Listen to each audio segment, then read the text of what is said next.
Let me know if you can relate to this. You grow up looking at your family thinking, thank God I am not like them. But then, one day, it hits you like a ton of bricks.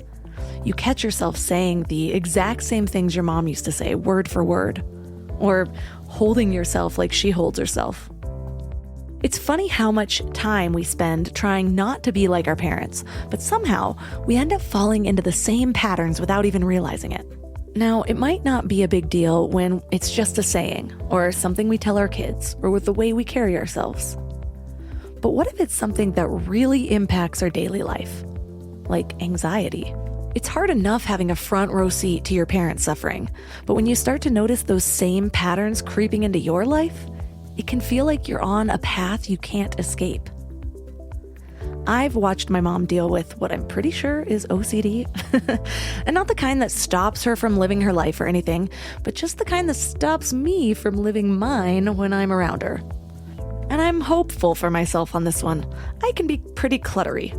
But then, out of nowhere, I'll get hit with a burst of energy and start cleaning like a madwoman, tunnel vision and all. It's like my mom's spirit has taken over my body, and I can't stop until everything is spotless. What I'm more clear is that I did inherit my dad's ADHD, so that's been an adventure. But here's the thing.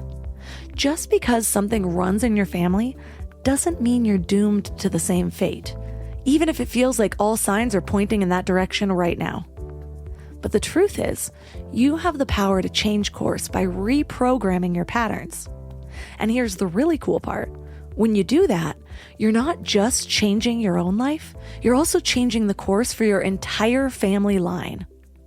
By breaking the cycle of anxiety, OCD, ADHD, you're creating a new path for your kids, grandkids, and all of the generations to come.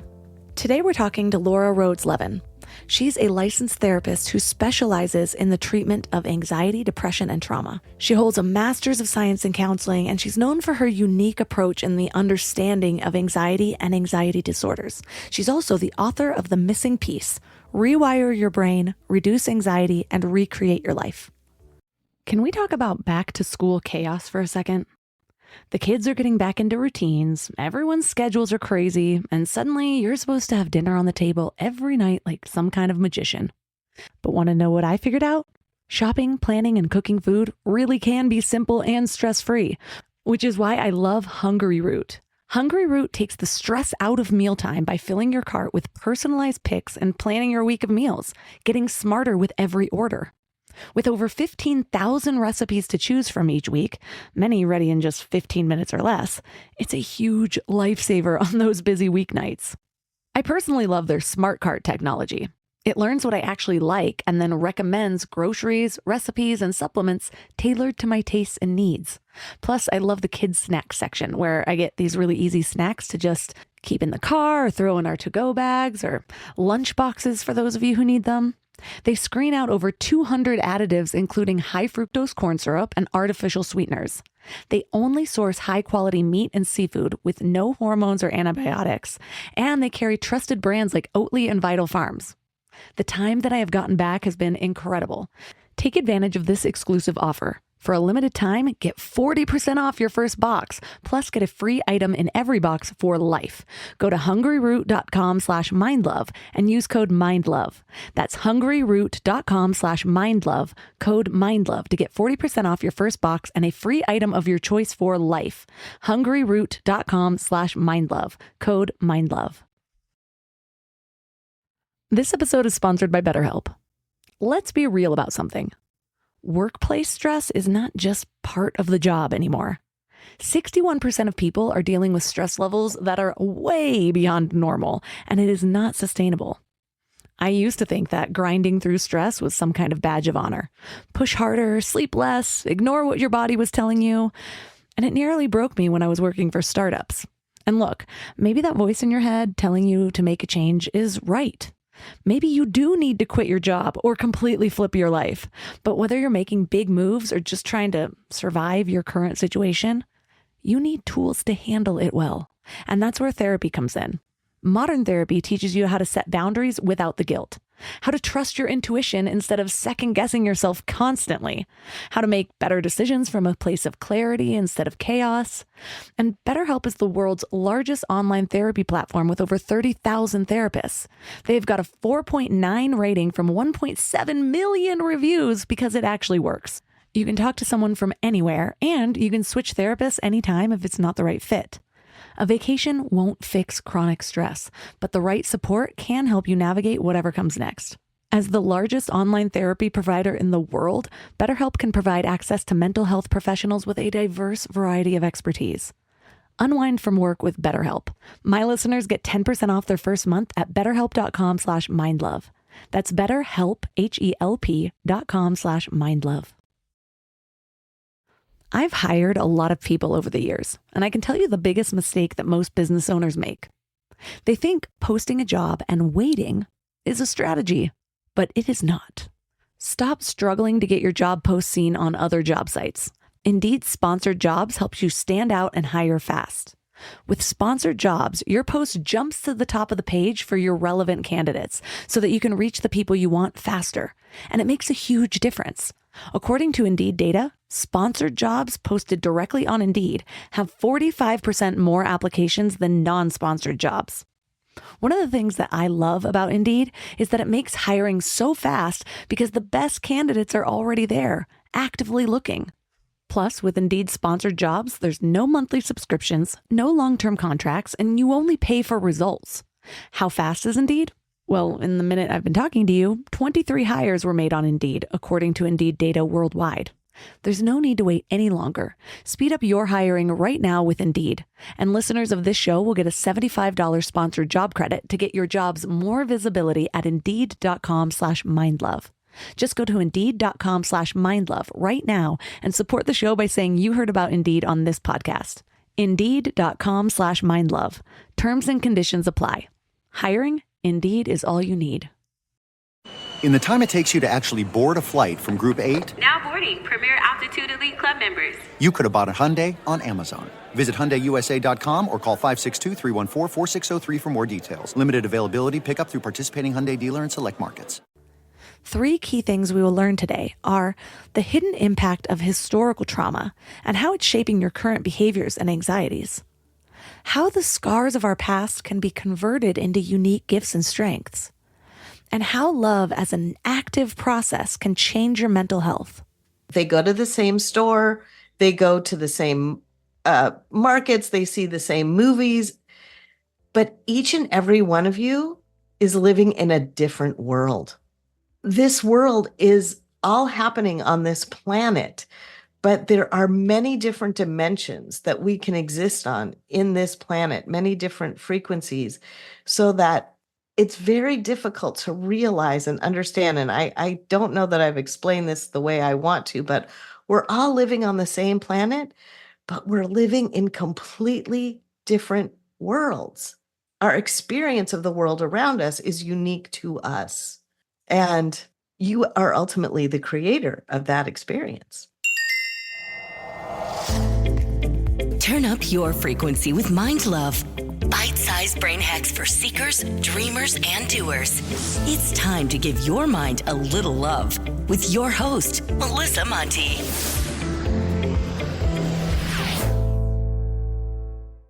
So, what inspired your deep dive into your expertise in anxiety? I would say anxiety for 10, Alec. Anxiety has been a lot of my life story, and I finally found a way out, and I felt I should share it. So, can you explain a little bit about how some of our anxieties are inherited and how we should change this approach to mental health? Absolutely. We have figured it out in physical health. When you go into a medical office, they want to know your family history because it's very relevant to your medical history and profile today. Well, through experiment and studies, we found that we also inherit trauma and emotional states. The study that was the most relevant was following generations of Holocaust survivors and their families, and being able to note that that instinct to run was inside their bodies. It was inside their DNA. And it's fascinating for me because I don't think that's where the buck stops. I think you can change your behavioral and mental system, whereas blue eyes, unless you get blue contacts or something, you can't really do anything with that. But I really feel and have experience in watching people change that aspect of themselves, and it brings me so much joy, really. And so I am actually considering what comes to mind for this is my husband's dad was in the Vietnam War and he experienced a lot of trauma, obviously. My mother-in-law shares how there's just certain times where he'll pop out of bed like he's being attacked, like he hears a bomb. And it's so interesting because my husband does that when the alarm goes off. He's not allowed to set the alarm in our bedroom anymore Wow. because I'd be like, oh my gosh, what? Nobody's attacking us. What is happening? It's just Yeah. an alarm. Go sleep on the couch. So I can totally see how I hate to be laughing right now because it's kind of a dark subject, but Well, that's where the best humor comes from. it really does. It does. And so a lot of us think, though, that, well, what's the balance of like how much do we know is inherited versus environmental or what we've experienced? How do those play together, or what's the difference? I don't know that I have a scientific answer for that.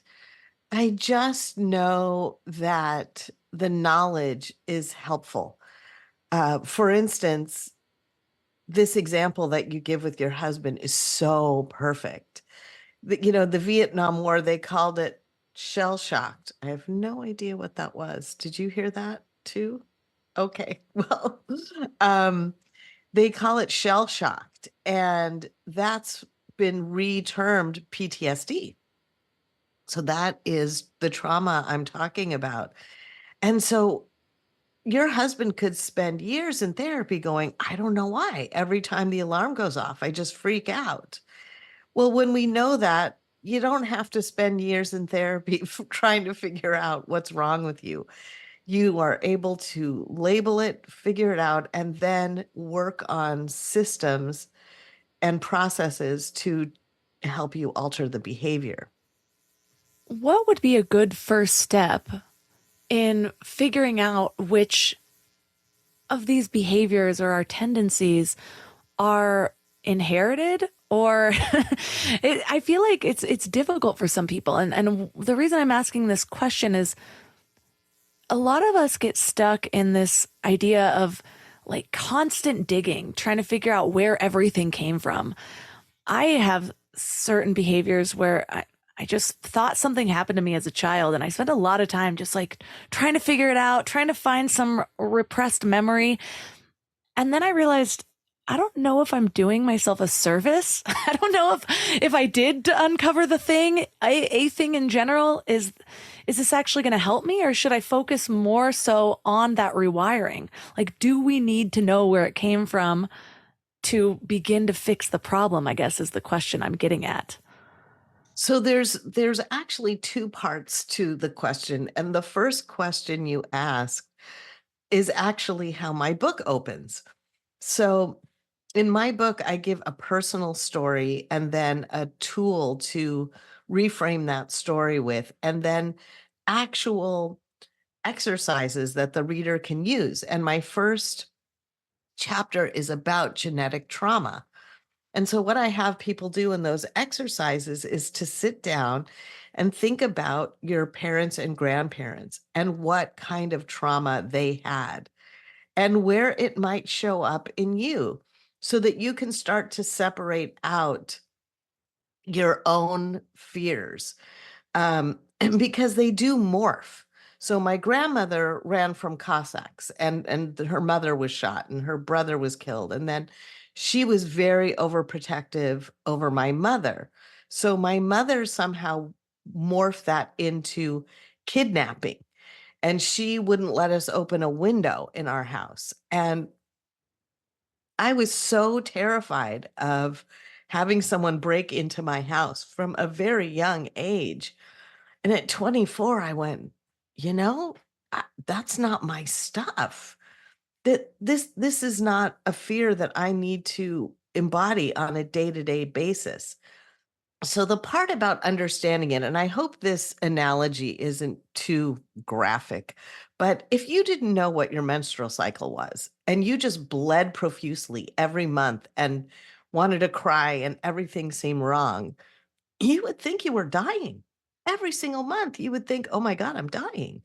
But since we know it's the quote, gift of life, now we can deal with, all right, we're not dying. We know where it's coming from. What can we do to mitigate the symptoms? So everybody takes, some Midol or whatever and smiles and grins and bears it.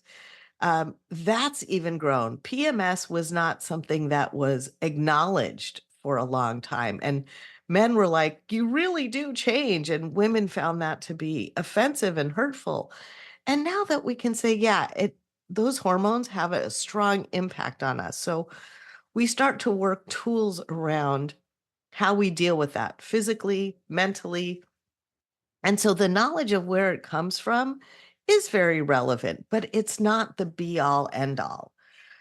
To me, your story touches me personally because if you have a sense that something went on in childhood, as a therapist, what I found is that sometimes we get to the original source and sometimes we don't, but your body's telling you something. And just by sitting down and trying to listen to it, you start to uncover what's happening in the past sometimes, but you definitely uncover whatever these feelings are, how they're impacting your relationships today. And that you can always work on. So it sounds like your body had some sort of alert system, some sort of like a fever to a cold. Something's wrong. Let's fix it. So sometimes having that information can be very helpful, but it's not entirely necessary for the healing, but it's helpful. I think the menstrual example was actually really good because you're right. It would be like, what is happening to me? That makes me think, I don't know, maybe I'll just make up that something did. Like if I can't get to it, just be like, no, something happened. That's why I'm a weirdo over here. Or if you're adopted and you don't have your family history or something like that, just make it up. Normalize it for yourself. Well, and maybe you're not ready for the information yet. Maybe your subconscious needed to alert you to get going. And when I feel so drawn to just jump into a therapy session with you, which we won't do, Go but for it.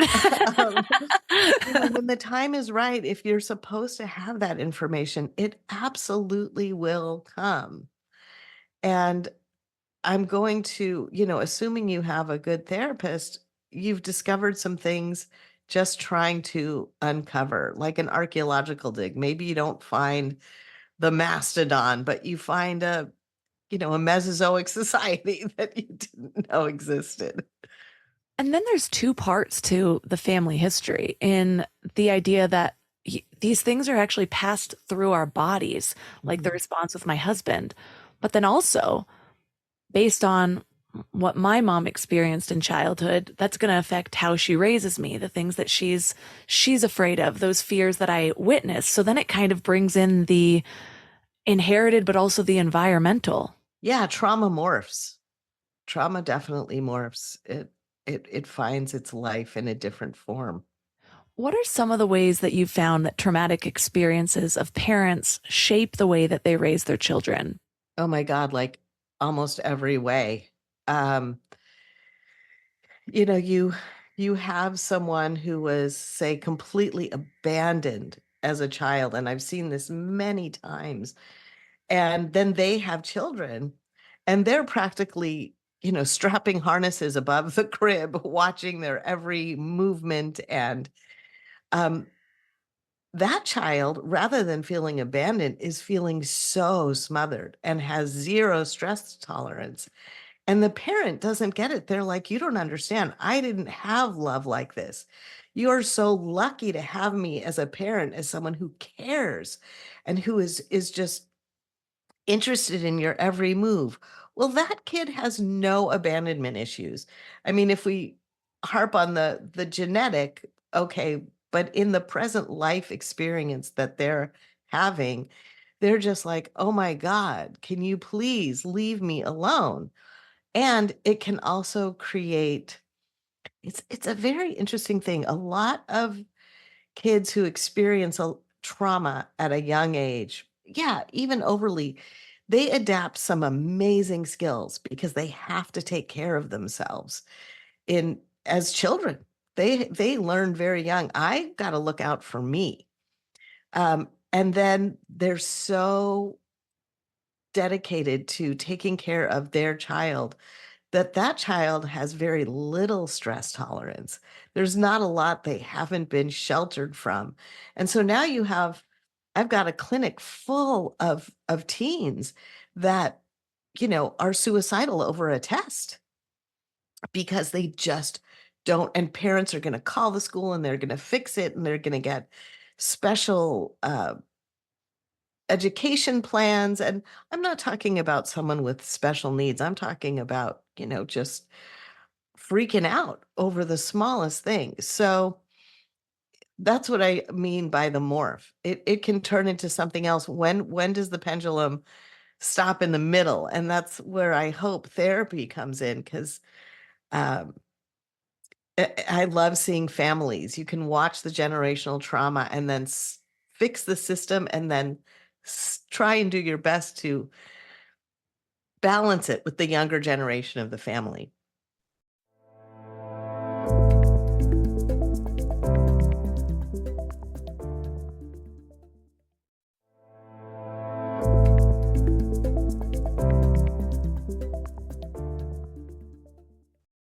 I can see that even in my own lineage, where my grandma had 5 kids.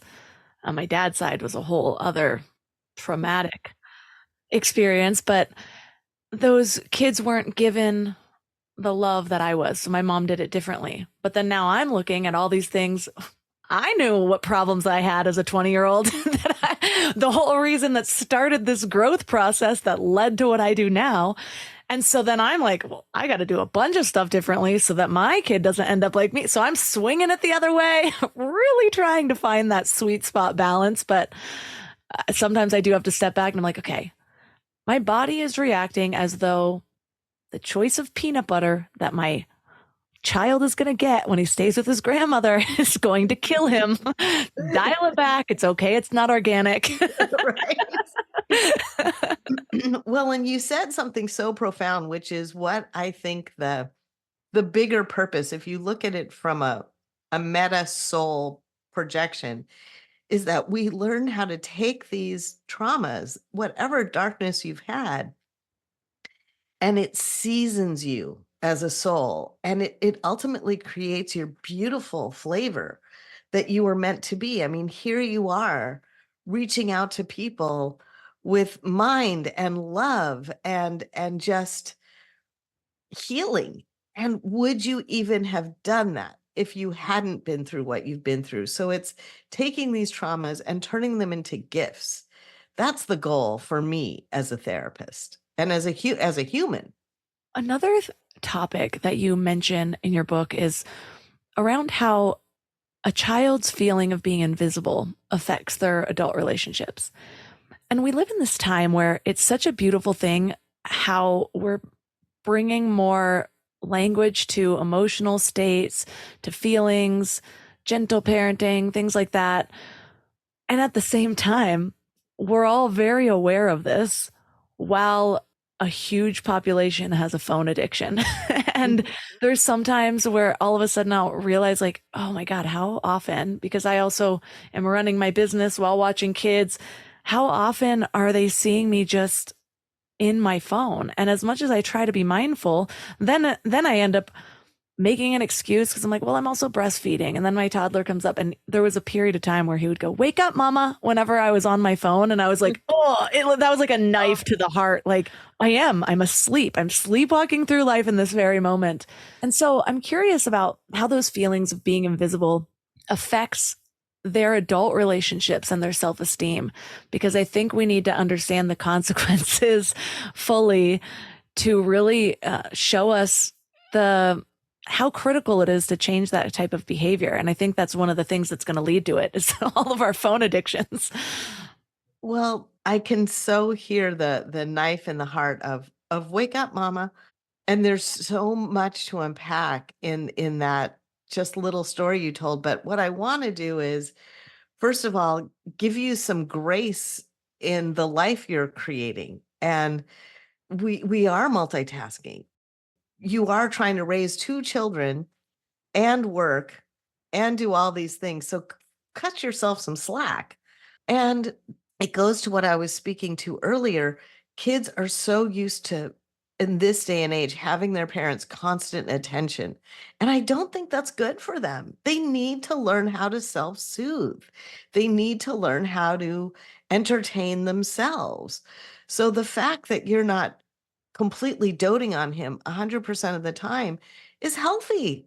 It's good for him. Now, from his perspective, he may be like, hey, I want your attention.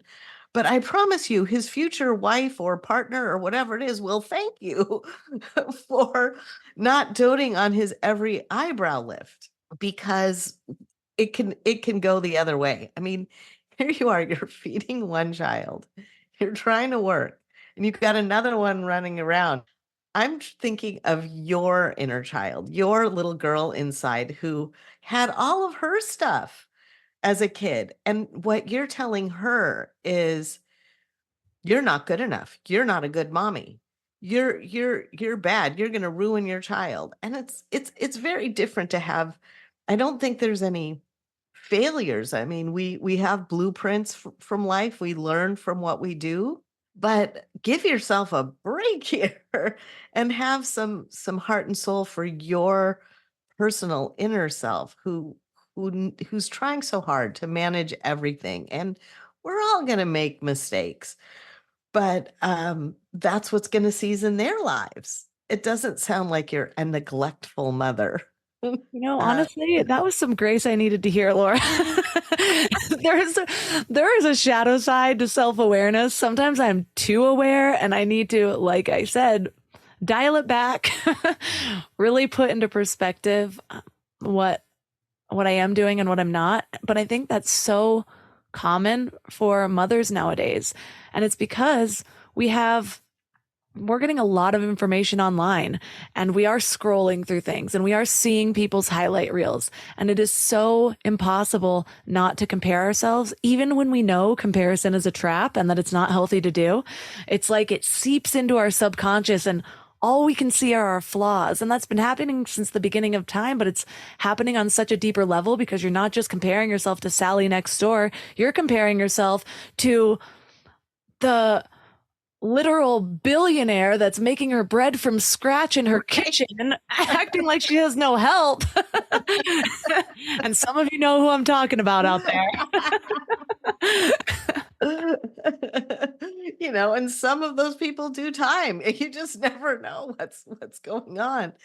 But again, I think this all comes down to self-love. I mean, what you're talking about is, again, this goes back far beyond our personal genes from our family.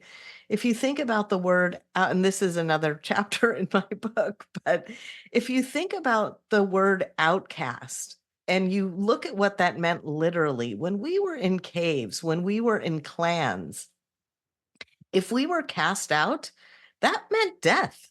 You weren't going to survive on your own in the wilderness. You needed your clan. So the need to be accepted and wanted is primal.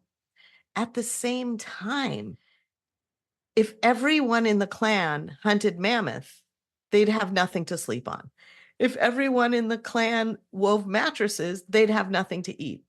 In a clan, there was something someone for everything. There was the medicine man. There were the breastfeeding mothers. There were the herb gatherers. There, I could go on and on, but it's so important to nurture that very special thing that is just you. And that's what the world around you needs. You were created for a reason, and our desire to fit in and achieve what everyone else is achieving, while it's meant to be a motivator, ultimately dilutes our own natural sense of self, our own special soul that your family needs. Your family needs you to be you, not that woman or Sally next door or anyone. And that's why at the crust of all the work, as corny as it sounds, and I wish it wasn't even thought of as corny, is love yourself. Love yourself. Always be open to growing and changing what you find, ruins your own inner peace and makes your life unharmonious. But fine tune you as your own special instrument, and you'll be a beautiful part of this orchestra of life. You can't be a piano trying to sound like a cello. And so I love that you're exploring you, even if you don't know exactly where it came from. There was pain.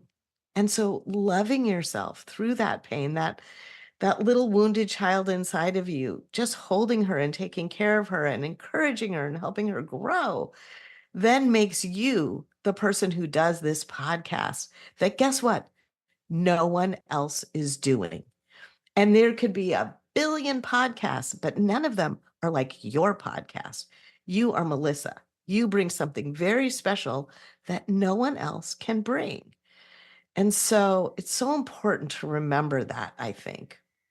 I totally agree. That's actually what I help people through, is figuring out what that unique thing is, because we're trying to fit into these roles. So many people reach middle age, midlife, or before or later, and they have checked all those boxes of success, and they're wondering why it doesn't feel good, why Yes. they feel like something's missing, wondering, is this really all there is? Like, I've done all the things right. And it's like, well, yeah, you're trying to be somebody else. That's not going to fulfill you. That's going to fulfill society in general. There's so much money that goes into conditioning us all to be consumers. And so we think we want all these things, and these are the things that are going to make us happy. This supplement, this car, this type of house. And then it's like, oh, that's not fulfilling me, because we haven't been spending that time to figure out what it is that we uniquely feel fulfilled by. And one thing you said about the love aspect is, I think the reason it was so difficult for me to grasp this sense of self-love when I was younger is because I was looking at love as this more passive state. Like, oh, I just need to really enjoy all of my features and all of my skills or whatever it is. And the brain has this negativity bias. And so it's our nature to kind of look for the flaws and look for what's wrong for our own survival. When I turned that around and made love an active process, and that's kind of the theme behind Mind Love, is we have to go out there and give our minds that love, like look for the good, just like a gratitude practice would mean consciously looking for what you're grateful for to start to rewire that brain, the way that your habits of thought. And if we start looking at that self-love process as like, what can I do for myself today? What can I look for in myself? How can I consciously create this day, which then leads to consciously creating your whole life? That's when it starts to shift, because you're not leaving as much room. It's not just like this love is supposed to blossom up into your life and you're supposed to love everything about yourself. No, but with those active steps and figuring out what you can do, just a little thing each day, that builds up. So beautifully said. So beautifully said. And you said, is that all there is? Which I talk about in therapy quite a bit. And it's really, I'm not even dating myself because this goes back to before my time, but there used to be a Peggy Lee song called Is That All There Is? And it's such a depressing song. But I get so excited for women who come in their, because it was my experience too, in their 40s and 50s and 60s with that, is that all there is? And going, hey, you've been doing what you've been told to do this whole time. You haven't even had a chance to discover who you are. You got out of school and you got married and you had, where was the time for you to figure out what environment you were going to grow best in? And like you say, you don't have to get into the golden years of your life to have that awakening. And I love this concept of love in action. What a beautiful way to put it, and what a great visual to create around the idea, because happiness takes work. Happiness takes work. And so many people don't even have the consciousness of deserving, that they feel that they even deserve happiness. I mean, you can ask anyone and they'll say, yeah, of course I deserve to be happy. But their subconscious has informed them otherwise. And reprogramming all that negative bias that comes both naturally and through what we've inferred through our childhood. Because whether you neglect a child or whether you dote on them, they each get the feeling that somehow they're not good enough. Either they're unlovable or they're incapable.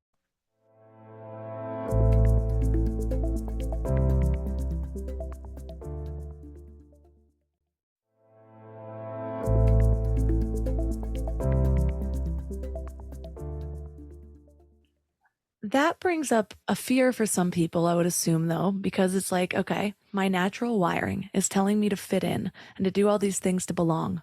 And as you mentioned in your book, our brains react to social exclusion with the same intensity as physical pain. And so stepping out to really nurture our uniqueness can feel scary or threatening to that belonging. So, how do you suggest that people start to appreciate that unique value and contribution, and nurture that, and really choose to stand out instead of just fitting in without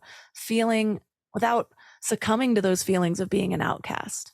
That's a good question. I feel like each of us have a little voice inside that knows all of this. And it's our soul voice. And then there's the neurosis, the neurotic voice in our head that immediately flushes that away like, no, no, no, no, no. And it's about getting more and more in touch with that little voice that's like, this would feel really good, and giving yourself permission to step outside that comfort zone. There's a sign that's painted above my office door that says, welcome to the unknown. You're going to love it here. Because what you're talking about, I feel, really is giving yourself permission to step out of the mold and find what you really enjoy. And when it comes to the unknown, we tend to think bad. When people think of the unknown, change, people always say, I hate change. Why? Because it's unknown. You wouldn't be making the change if it wasn't something that was supposed to be good, but we go to that worst case scenario thinking. What if we went to the other side of that scale of what could be great if I did this? What would, if I did my hair pink, what good could come out of it? Yeah, there might be some people who looked at you at the office like, oh my God, whatever. But if you woke up in the morning and you love looking at your pink hair every day, you're going to walk into a store or a place somewhere and someone's going to say, oh my God, I love your hair. And then they're going to do their hair pink. And I'm talking about a minor trait, but you have a certain frequency. And if your frequency isn't helping you feel good, change your station. Find the state. Not everybody likes country. Not everybody likes rap. Not everybody likes jazz. But what do you like? Find what you like. Find what raises your vibration, what makes you feel good. Who cares what anyone else thinks? Because if you're feeling good, your people will find you, and you will find your people because you're putting out the right frequency. And so that's what it is for me, is tuning into your own personal frequency and letting that freak flag fly, because it's not a freak flag. It's you. It's your flag. And even the most conservative of people, they feel like freaks because, oh, everyone else does this. So it's it's not a tangible concept, but that feeling inside of you, you know it. You've had it. Go with that no matter what. I think that's where uh, this the fear that I mentioned of being an outcast when we go our own way, when we bring out some of our gifts, that's where the action starts to counteract that. When we're sitting in indecision, when we're trying to decide if we're going to do something, the fears are the greatest because we haven't proven it one way or the other. But what I'm constantly telling people is that both fear and faith require faith in the unknown. Like Mhm. both of them are us thinking about something in a certain way and basically creating whether our willingness to step into something or to stay where we are. And so if we're thinking about all of the bad things that can happen, it's going to be really hard to move forward. But we can only be thinking of one thing at a time. So when you notice that and you just decide, you know what? Let me just play with all the good things that could happen from this and step into that. Exactly. Then once you start taking the action and you actually feel differently, you'll realize there was no other way. This is way better than staying where you are. And there's always that shedding process. When I first started working on myself and I stopped, doing like going partying every single night, those friends that I was hanging out with weren't going to come with me on this other journey. Exactly. The unfortunate part is there's this period of shedding where you feel like you have no friends. You wonder if you made the right decision because you don't fit where you were and you haven't yet met the people that you're meant to be with. It reminds me of marketing. This happens in marketing a lot where people are like, well, I've been talking about emotional eating for 6 years and I don't want to talk about that anymore. I want to move into this. And so there's going to be all these unsubscribers. Right? My business owners will know what I'm talking about. All these unsubscribers, and you start freaking out like, oh my God, I'm losing everyone. But then you start to build your list of the right people. You start to attract the people that want your message, that are on that journey with you. And once you do that, though, you're so glad you had that period, because now you actually feel like you belong instead of Mm. fitting in on the outside, but feeling like something's off because they're not the conversations you want to be in. They're not doing the activities that you want to be in. And so I think there's that important like expectation of like, yeah, there might be an uncomfortable period, but it will all be worth it. Well, and a lot of people think of this as like woo woo and manifesting. And I love studying quantum physics because this is pure science. Quantum physics says that if you have a vibration and an intention, there is a, a frequency out there that is ready to connect with you. And all of our frequencies become a self fulfilling prophecy. I mean, you see it in therapy all the time. The person who comes in who's the perpetual victim, and you separate them from that story. And guess what? They're not victims. They start experiencing completely different relationships. But if you're on a quantum physic frequency where everybody shits on you, guess what? People are going to keep shitting on you. And it's that fear of, can I trust that moving out of this, that there is another life out there for me? There's a life out there for me where I'm loved and where I have fun and healthy relationships. And what that in between part is, that's the relationship you're developing with yourself. That's when you are learning to go, you know what? I'm not someone who needs to be dumped on. I can set boundaries around this stuff. I don't have to do things that I don't want to do. I'm not a bad person. A lot of people think that setting boundaries makes you a bad guy. It makes you a healthy guy. And so that in between part is the whole recreation of your own frequency. And of course, like you said, here they come. All those people on the frequency who've been waiting for you. They've been waiting for you. And your old audience, they'll find someone else because there's a frequency for that out there too. But the important thing is what you're feeling inside, and you're having the conversations you want, just as you said. And oh my God, it's so fantastic. And I say this, and I hope people get what I'm trying to say when I say this. There's so many people living in Big Bear right now. And you think they go to the same store, they go to the same markets, they see the same movies, but each and every one of you is living in a different world. The way you experience Big Bear is not the way anyone else experiences Big Bear. There are people who have social anxiety in Big Bear, and they don't. Big Bear is a scary place. The people there are this and that, and the market is this and that, and this world is all happening on this planet. But there are many different dimensions that we can exist on in this planet, many different frequencies, so that it's very difficult to realize and understand. And I don't know that I've explained this the way I want to, but we're all living on the same planet, but we're living in completely different worlds. Our experience of the world around us is unique to us. And you are ultimately the creator of that experience. I love the visual of the tuning forks. I feel like it just shows you exactly how this attractive vibration works, because it's fascinating where you can have a bunch of different tuning forks and they're all like a different I note, a love that different you made the vibration. book. That's just so cool.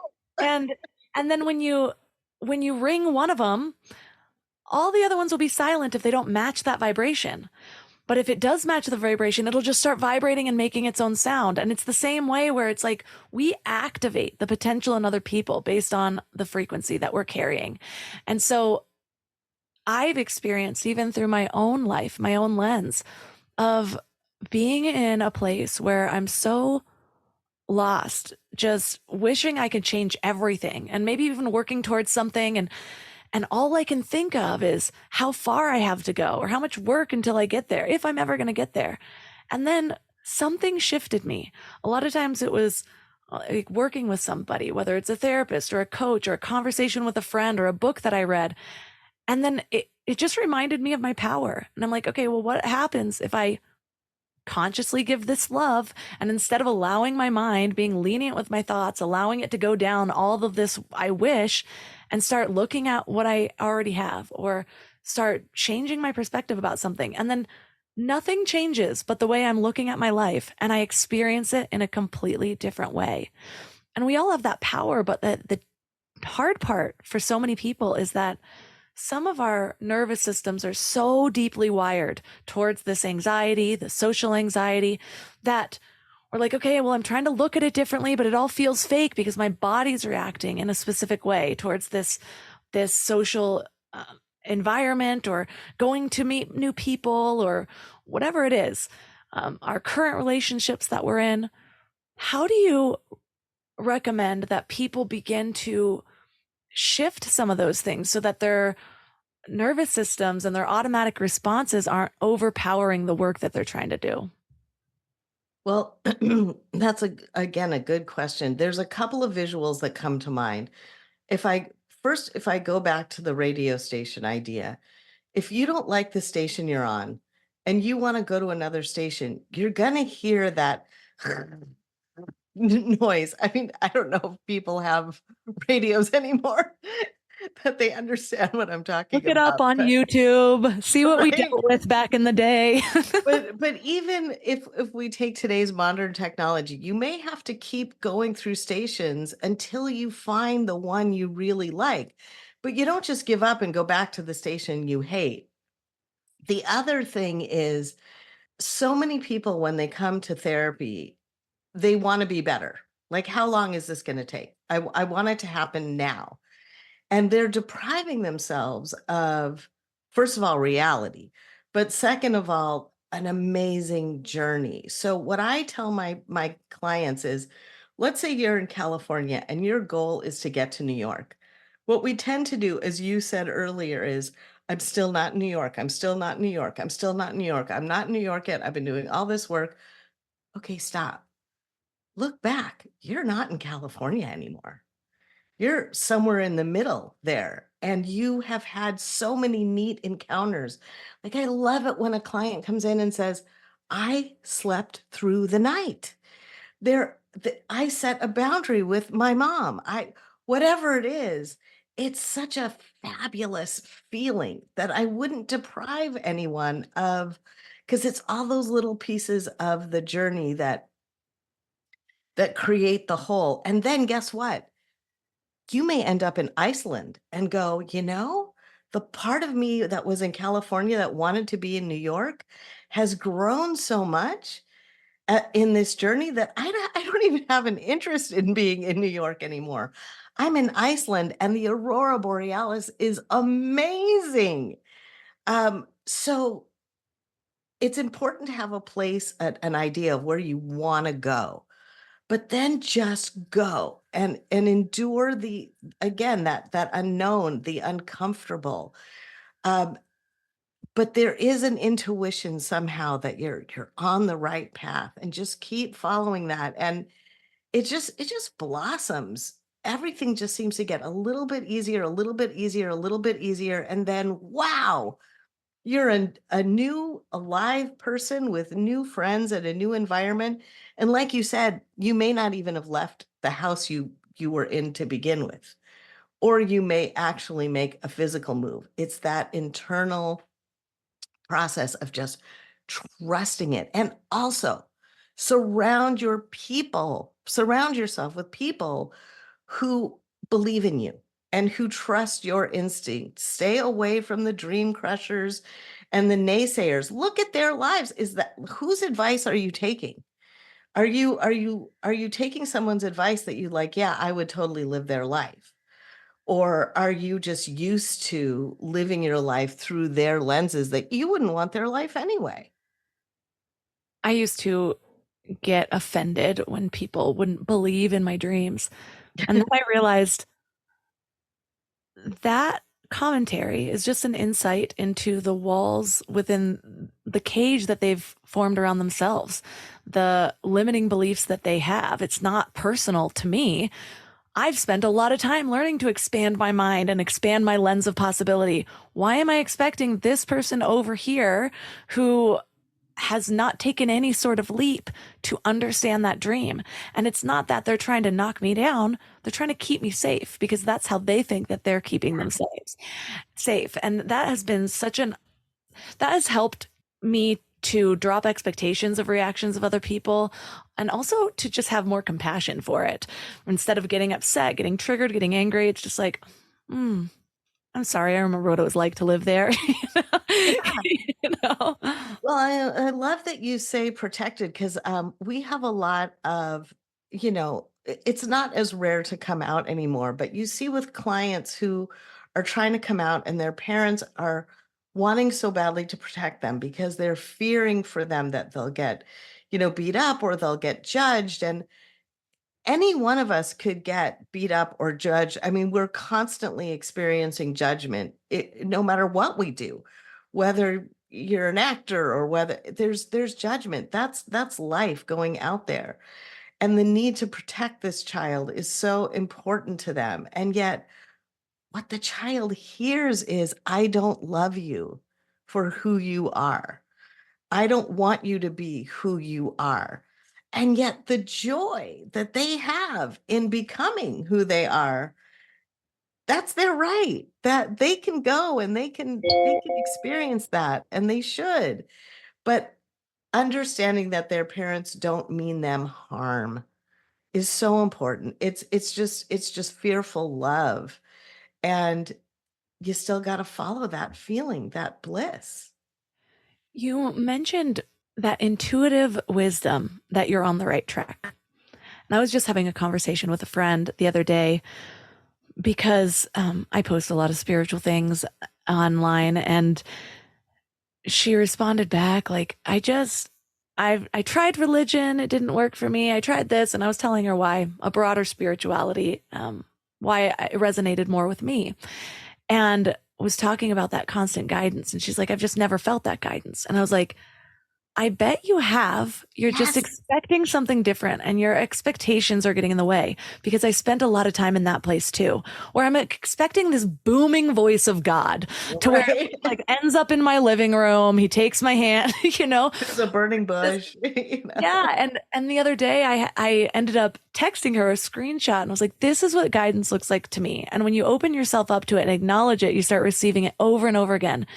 And I had randomly, out of the blue, just decided to text one of my best friends about the Big Bear Eagles. The Big Bear Eagles are very famous. People watch them on live stream all around the world because there's a little cam up by their nest, Jackie and Shadow. It's this whole movement. And I was like, it's really cool. Big Bear has these eagles, blah, blah, blah. Well, a week before, she had been having a lot of difficulties with her dad, and she just feels like her dad's kind of emotionally stunted. It causes a lot of issues, and we vent a lot about things like that.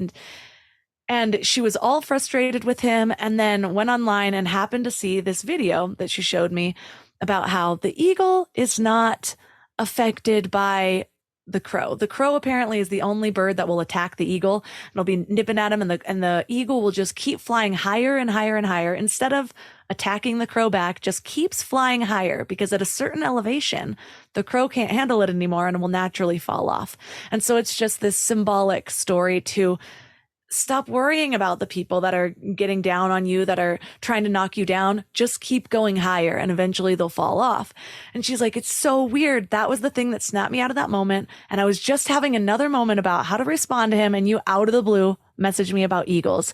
She's like, clearly God is speaking through you. And so I sent this text conversation to my other friend. I was like, this is what guidance looks like, where you just opened it up. And she's like, oh my God, I was just I've been really affected lately about basically feeling unheard as a child. She's realizing her own childhood trauma and not really knowing what to do with it, and feeling like she isn't important. And this morning, a friend of hers just randomly sent her a text about how grateful she is in her life. And she's like, maybe I need to start acknowledging this more. And I just wanted to share that story because, like I said, I think a lot of people have these different expectations of what guidance should look like. And so they're not opening themselves up to the guidance that's already there. So I'm curious, in your experience, what has that guidance looked like for you? And how do you help people to open up to the guidance that may already be in their lives?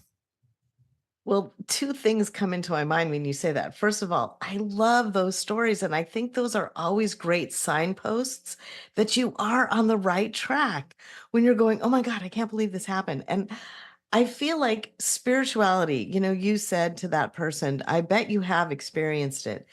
And this is where we're just such Luddites, where we're just so primitive. We're so in love with our five senses. If you stick your finger in an electric socket when you're a little girl and you get a shock, you never wonder if that was your imagination. You know, you never have to stick your finger in another plug again. 100% that's a real thing. And because spirituality happens in this very non-tangible, it's not in our five senses, it's in our energetic senses. Then we doubt it. We're like, did I imagine that? Is that a coincidence? But there's way too much stuff that has happened to people. And so when you're trying to make those changes and you get, like, quote unquote, a little sign, follow it. That should be your fuel to keep going. I'm a pretty open book. I've been sober for 17 and a half years. And in that program, it's all about, finding a higher power. And I think, that's the last thing in the world I wanted. Well, of course, if you're spiritually bankrupt, you're not putting all your money on the spiritual chip. Um, but that's why I get very frustrated in that there's this desperate need to separate spirituality from science. And I think that is what it is. 100%. It is science. And there's love in this science. There's passion in this science. It's an emotional science. If you shred a tree, they can actually do experiments around this. You can see the tree shuddering the next time that person comes near them. We can't see this stuff, but we're so limited. And what I always tell people is it's sort of like you're the fish in a bowl. And that fish cannot possibly comprehend that we go to Petco and get Tetra Flakes. It just doesn't have the brain capacity to understand that.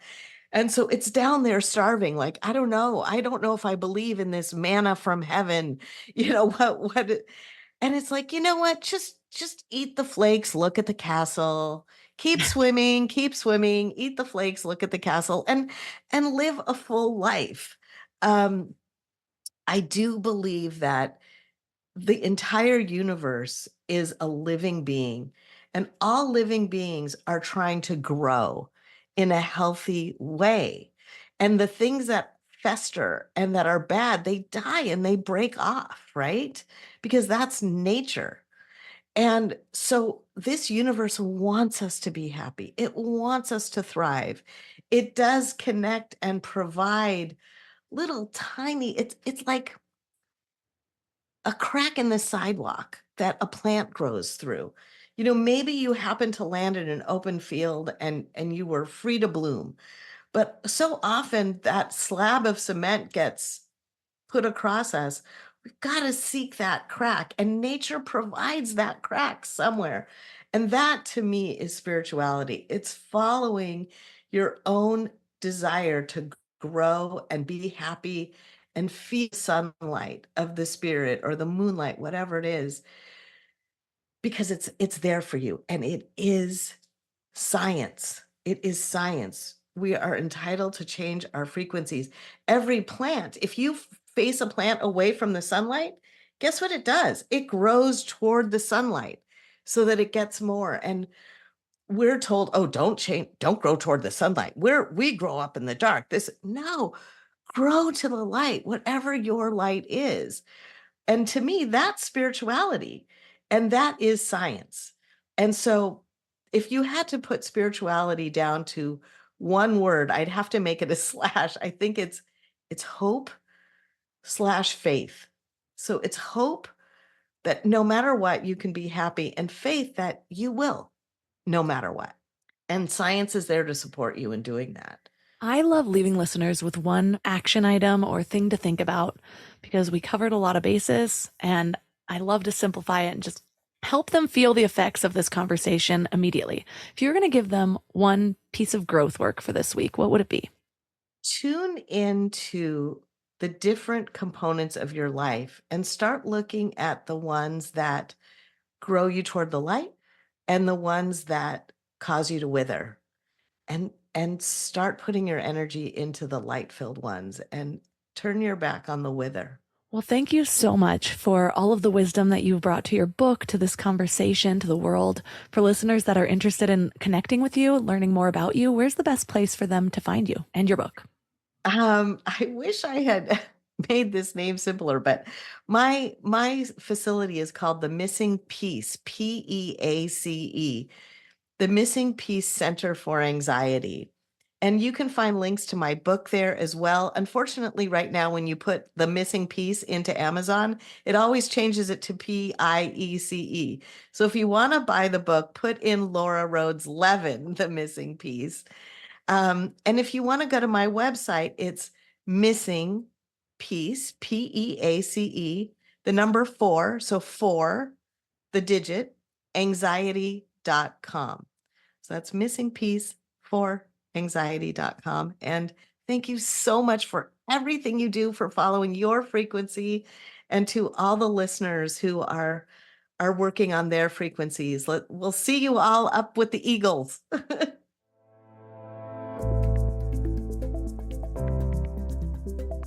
All the links for this episode will be at mindlove.com/349. Your challenge for this week is to start tuning in to which areas of your life cause you to wither or cause you to grow toward the light. This is such a powerful practice. There's a concept that has really changed my life, and it's around the idea of time management versus energy management. When we're racing against the clock, we always feel like we're in a losing battle. And the more we focus on the concept of time, it seems like the more it contracts. We never have enough of it. When we start focusing on our energy instead, what really lights us up or what drains us, this is revolutionary because it actually changes our concept of time. Just like when you're in flow, it expands that amount of time. It's like you can tune in more deeply to your life. And we have so many distractions that we're causing it to speed by even faster. Like I said, this is a revolutionary exercise. If you want to work with somebody to dive really deep into this concept so that it changes your life, this is just one of the many areas of mastery that we approach in Soul Strength Activation. So I know you guys have heard me talk about it. We have another cohort coming up at the very end of June. So reach out to me if you want more information on that at Mind Love Melissa. We also have the Mind Love Retreat coming up.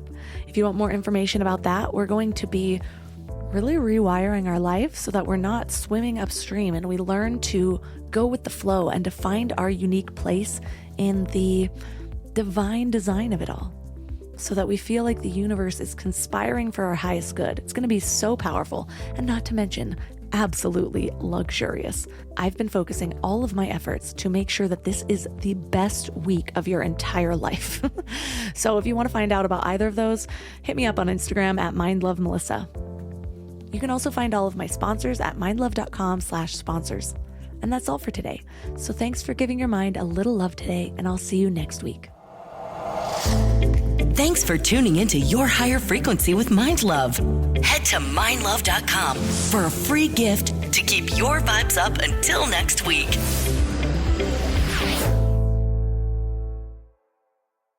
Mr. Gecko, you're a huge inspiration to us all, but who was your muse? My dear old Nan. She would tell me, always remember to be true to yourself and to use that fast and friendly claim support on the Geico app. I follow her advice to this day.